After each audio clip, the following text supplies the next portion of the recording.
сокинони манотиқи мухталифи тоҷикистон аз камбуди нерӯи барқ шикоят мекунанд. Ҳарчанд расман дар кишвар ба истилоҳ лимити барқ эълон нашудааст, вале аз чандин минтақа хабар мерасад, ки мавсими қатъи барқ сар шудааст.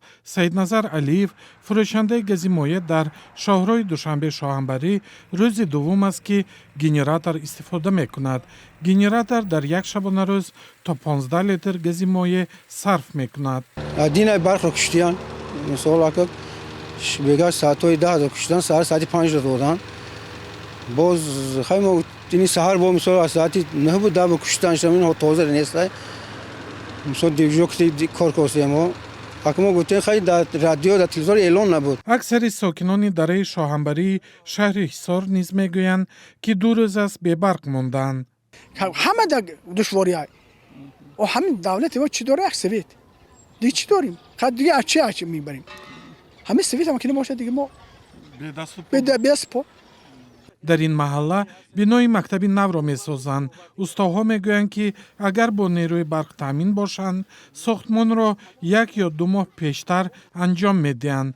сокинон барои пухтани ғизо дар хонавода мушкилӣ надоранд, аммо кӯдакон дар тайёр кардани дарсҳояшон душворӣ мекашанд.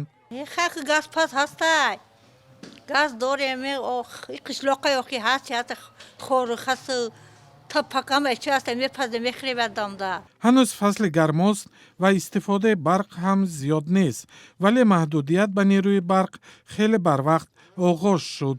нозирҷон ёдгорӣ, намояндаи ширкати барқи тоҷик, дар суҳбати телефонӣ сабабҳои ҷорӣ шудани маҳдудият дар истифодаи нерӯи барқро гуфт.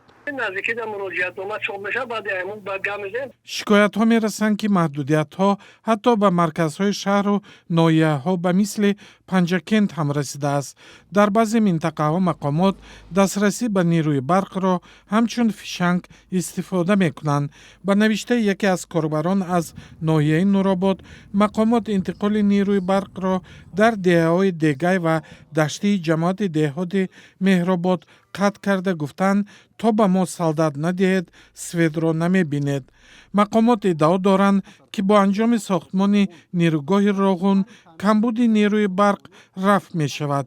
баъд аз ба кор даромадани ду чархаи аввали ин нерӯгоҳ ҳам вазъи таъминот бо барқ беҳбуд надид.